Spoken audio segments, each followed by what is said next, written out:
오늘 우리에게 주신 하나님의 말씀은 디모데후서 2장 14절에서 18절 말씀입니다. 너는 그들로 이 일을 기억하게 하여 말다툼을 하지 말라고 하나님 앞에서 엄히 명하라. 이는 유익이 하나도 없고 도리어 듣는 자들을 망하게 함이라. 너는 진리의 말씀을 옳게 분별하며 부끄러울 것이 없는 일꾼으로 인정된 자로 자신을 하나님 앞에 드리기를 힘쓰라. 망령되고 헛된 말을 버리라. 그들은 경건하지 아니함에 점점 나아가나니 그들의 말은 악성 종양이 퍼져나감과 같은데 그 중에 후메네오와 빌레도가 있느니라. 진리에 관하여는 그들이 그릇되었도다. 부활이 이미 지나갔다 하므로 어떤 사람들의 믿음을 무너뜨리느니라. 오늘 이 말씀에 많은 은혜 받으시기 바랍니다.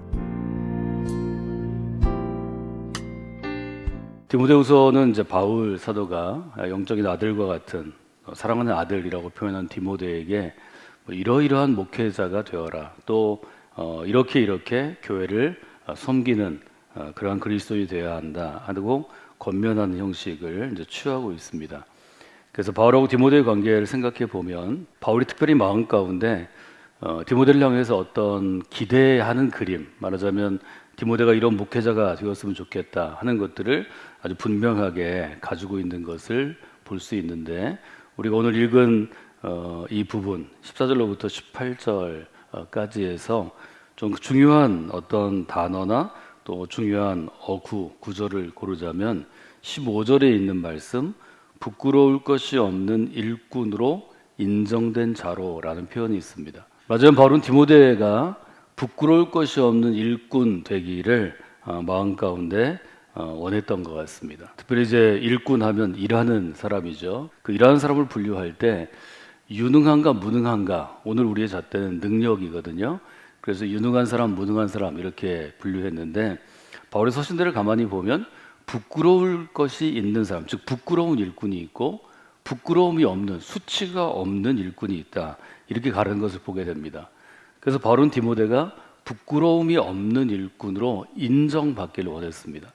인정받는다는 것은 하나님께도 인정을 받고 교회 공동체 성도들, 다른 사람에게도 인정을 받고 또 믿지 않는 사람들에게도 좀 인정받는 사람이 되기를 원했는데, 이것은 자녀를 사랑하는 부모의 마음이 잘 들어가 있죠.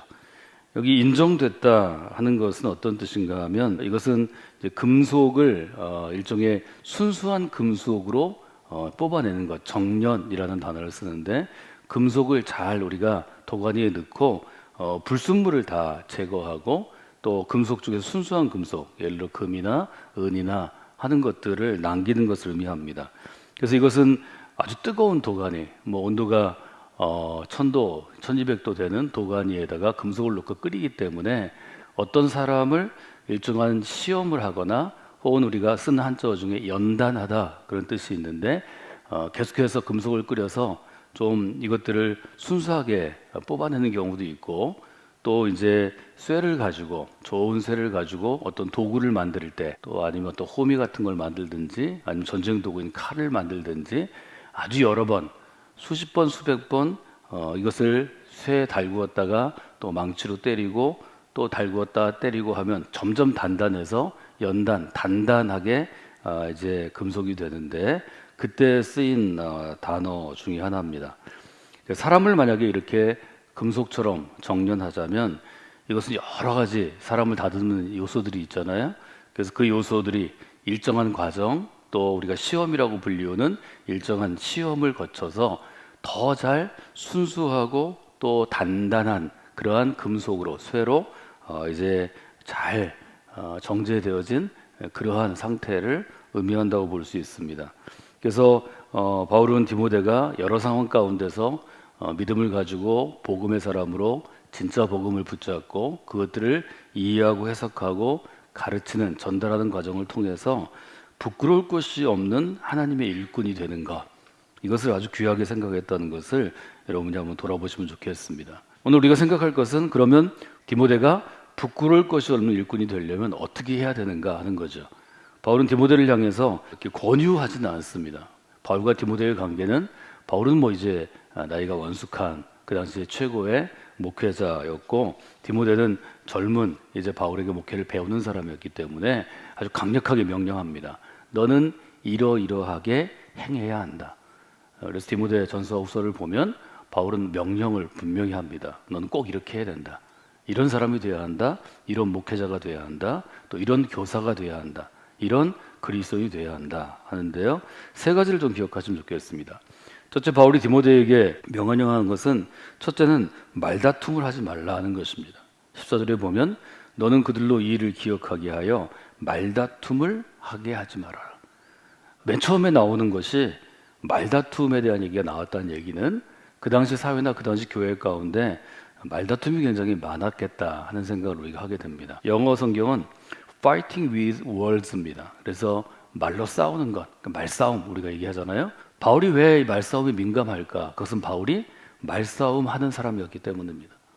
바울은 자기 스스로를 헬라 철학에 능통한 학자로 생각했고 유대인 율법에 능통한 랍비 훈련을 받았기 때문에 율법 교사였습니다.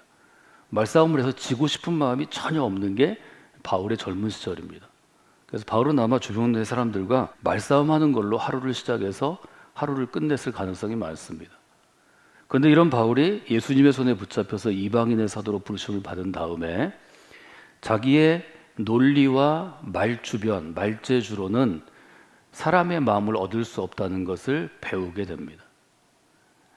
자기가 갖고 있는 똑똑한 논리하고 자기가 갖고 있는 단어를 잘 사용하는데 말재주로는 이 사람이 그리스도를 믿게 할 수 없다는 것을 바울은 매일 체험하게 됩니다. 그래서 바울은 결국 말싸움을 벌이게 됩니다. 제일 이제 우리가 예로 들 수 있는 게 아테네에서의 전도인데요. 지금도 가보시면 그리스의 아테네에 신전 있는 곳에 우리가 올라가다 보면 아레오바고를 들리게 됩니다. 아레오바고는 헬라 철학자들이 모여서 말싸움하던 곳, 변론하던 곳입니다. 바울은 아주 당당한 자세를 가지고 자신감을 가지고 아레오바고에 가서 몇 날 며칠을 헬라 철학자들과 변론하고 말싸움합니다. 문제는 뭐냐면 말싸움은 이길 수 있는데 이 사람들에게 복음을 전할 수는 없었습니다. 잘 기억하셔야 합니다. 복음은 말싸움으로 전해지지 않습니다. 바울은 헬라 철학의 정통한 학자이고 또 유대교 율법의 아주 정통한 학자이고 그리스도를 강하게 체험한 사람입니다. 성령의 역사를 체험한 사람입니다. 아덴에 가서 바울은 자신만만하게 가서 내가 여기서 좋은 사람들을 많이 만나고 이들을 전도해서 이들이 그리스도인이 되고 좋은 교회를 세울 것으로 크게 상상했을 것 같습니다. 기대를 하고 갔습니다. 그런데 바울은 아덴에서 철저하게 무너집니다. 말싸움은 이겼는데 복음을 그 사람이 받아들이진 않았습니다. 바울이 얼마나 힘들고 어려웠을까요? 바울이 그 이유에 대해서 많이 생각했을 것입니다. 그리고 도착한 곳이 고린도입니다. 고린도에 가서 바울은 이전까지 자기가 의지하던 철학자로서의 자기의 지식, 또 헬라 철학과 유대인 토라에서 배운 자기의 말의 논리, 그 다음에 자기가 갖고 있는 자신감을 다 버립니다. 고린도서 2장 1절로부터 5절은 바울은 이렇게 얘기합니다. 형제들이여, 내가 너희에게 나가 하나님의 증거를 전할 때 말과 지혜의 아름다운 것으로 하지 아니하였으니. 이 말은 바꿔 얘기하면 아덴에 갔을 때는 말과 지혜로 그 사람들과 겨루었다는 것입니다. 이전에 또 이렇게 얘기합니다. 내가 너희 중에 예수 그리스도와 그의 십자가에 못 박히신 것 외에는 아무것도 알지 아니기로 작정했노라. 이전에 헬라 철학에 의지했고 율법을 가르치는 교사로서 자기의 경험과 지식을 의지했다면 이제는 복음만 전하겠다 이거죠. 예수 그리스도와 그분이 십자가에 못 박히시고 그 십자가에 못 박힌 희생의 역사가 무엇인지 내가 그거 외에는 알지 아니하기로 작정했다, 결심했다 얘기하죠. 3절이 중요합니다. 내가 여러분 가운데 거할 때 약했고 두려워했고 심히 떨었습니다. 이것은 언제 오는 심리적인 상태고 육적인 상태냐면 실패했을 때 옵니다. 그만큼 마음은 약해져 있고 사람들을 향해 두려워했고 또 심히 떨었다. 이거는 육체적으로도 그가 일종의 떨리는 현상이 왔다 하는 걸 우리가 볼 수 있습니다. 그래서 4절에 보면 내 말과 내 전도함이 설득력 있는 지혜의 말로 하지 아니하고, 이제는 바울이 고린도에서 복음을 전할 때 지혜에 의지한 지혜의 말로 하지 아니하고 다만 성령의 나타나심과 능력으로 하여 성령의 역사를 기대하며 성령의 도움을 받았다는 거죠. 5절 너희의 믿음은 사람의 지혜에 있지 아니하고, 여기 다 지혜로 표현되는데 이것이 철학에서 헬라 철학이 목표로 하는 바입니다. 소피아죠. 그래서 헬라 철학의 목표로 하는 지혜가 아니라 복음에 나타난 하나님의 능력이다. 아주 이 아덴에서 실패한 이후에 고린도에서 바울은 훨씬 더 업그레이드된 향상된 목회자요 설교자요 또 사역자가 되는 것을 우리가 보게 됩니다. 바울은 분명하게 교회에서 말다툼 하지 말아야 되는 까닭을 얘기합니다. 이는 유익이 하나도 없고 14절에 보면 말다툼은 유익이 없다는 것입니다. 도리어 듣는 자들을 망하게 하려 함이라. 말다툼은 사람을 격앙시킵니다. 화를 나게 합니다. 즉 부끄러움이 없는 일꾼으로 서기 위해서는 말다툼을 피하시는 게 좋습니다. 이 점을 여러분들이 좀 보시면 좋을 것 같습니다. 두 번째로 바울이 디모데에게 명하는 것은 무엇인가 하면 15절에 있는 말씀인데 너는 진리의 말씀을 옳게 분별하며 말다툼을 피하라 한 다음에는 그 다음에 뭘 얘기하냐면 말씀을 옳게 분별하라 이렇게 표현합니다. 옳게 분별하다라는 단어 헬라어 단어가 두 단어의 합성어인데요. 하나는 자르다, 절단하다라는 동사고 하나는 잘라내는데 똑바로, 곧게, 직선으로 자르다 그런 뜻이 있습니다. 그래서 옳게 분별하다는 것은 아주 바르게 자르다 하는 뜻이 있다 하는 걸 여러분이 기억하시고 영어로는 cutting straight라는 단어를 기억하시면 좋을 것 같습니다. 이건 뭘 얘기하나요?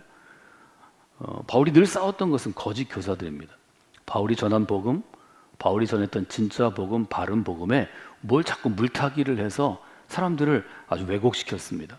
오늘 우리가 본 본문 중에도 18절에 보면 이렇게 되어 있죠. 진리에 관해서 그들이 그릇되었도다. 그릇됐다는 건 뭐냐면 똑바르지 않고 비뚤비뚤하다는 거거든요. 후메네오와 빌레도와 같은 사람은 부활에 대해서 잘못 전해서 바울이 전한 교훈을 변질시키는 자입니다. 거짓 교사의 특징이 뭐냐면 변질시키는 자고 그들이 재단하면 비뚤비뚤하기 때문에 비뚤비뚤한 인생이 되는 거죠. 그래서 여기서 보면 말씀을 옳게 분별하라 하는 것은 똑바로 자르라. 그래서 하나님의 말씀은 바르게 이해해야 되고 첫째, 두 번째 이해한 것을 자기가 잘 해석해야 하고 세 번째 전하는 것입니다. 이해하고 해석의 과정을 거치고 그 다음 선포, 프로클레임이라고 그러는데 전하는 과정이 있는 거죠. 세 단계 정도가 있는데 지금 디모데가 해야 될 일은 이 세 단계를 다 해야 합니다. 목회자고 설교자고 교사니까요. 그래서 말씀을 먼저 옳게 분별하는 것, 잘 이해하고 잘 해석하는 것, 이것이 너무 중요하다 하는 점을 지금 디모데에게 얘기하고 있습니다. 가장 중요한 것이 세 번째 교훈인데요. 15절 뒷부분입니다. 부끄러울 것이 없는 일꾼으로 인정된 자로 너 자신을 하나님 앞에 드리기를 힘쓰라는 것입니다. 말다툼을 하지 말고, 말다툼을 하지 않아서 교인들의 마음을 상하게 하거나 뭐 이렇게 하지 말고, 두 번째는 말씀을 옳게 분별한 다음에는 너 자신을 하나님 앞에 드리라는 것입니다. 이때 드리라라는 표현 또 단어는 하나님의 보좌 앞에 나아가, 즉 하나님의 제단 앞에 동물을 잡아 제물을 드리다 할 때 그때 드리다라는 표현입니다. 예배 드리다 우리가 이거 쓰는 이유는 제물을 드리기 때문에 같은 단어를 쓴 것으로 저는 이해하는데요. 하나님의 보좌 앞에 나가 제물을 드리듯이 너 자신을 하나님 앞에 드리라. 이것은 여러분이 아시는 대로 로마서 12장 1절로 2절에 이어지는 살아있는 예배, 살아있는 그리스도의 삶은 무엇인가에 대한 바울의 아주 탁월한 해석입니다. 너 자신을 하나님이 기쁘시게 하고 살아있는 희생의 제물로 드리라. Living Sacrifice라고 하는 굉장히 중요한 개념입니다. 이때는 뭐가 중요하냐면 시제가 중요합니다. 너 자신을 하나님께 드리라. 우리는 이런 일종의 권면 또 이런 도전을 많이 받았는데요. 이 드리는 것도 한 번 드리는 게 아닙니다. 난 10살 때 내 인생을 드렸어요. 이게 끝나는 게 아닙니다. 날마다 매일 드리는 게 중요합니다. 그래서 바울은 디모데에게 일주일에 한 번, 뭐 주일에 목회자로 일할 때, 목회자로 다른 사람들 만날 때 그때 드려라 이런 얘기가 아닙니다. 날마다 일용할 제물로 너를 드려라. 이것은 바울이 아주 강조하는 로마서의 12장 이후의 핵심적인 교훈이기도 합니다.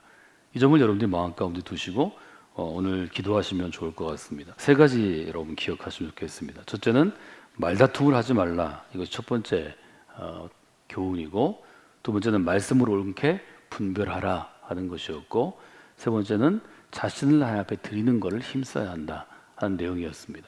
이 세 가지를 여러분들이 기억하시고 우리가 하나님의 손에 붙잡힌 하나님이 인정하시는 부끄러울 것이 없는 일꾼으로 살아가려면 디모데에게는 이것을 하나님께서 얘기하셨구나 것을 보시고 여러분의 삶에 적용하시면 좋을 것 같습니다.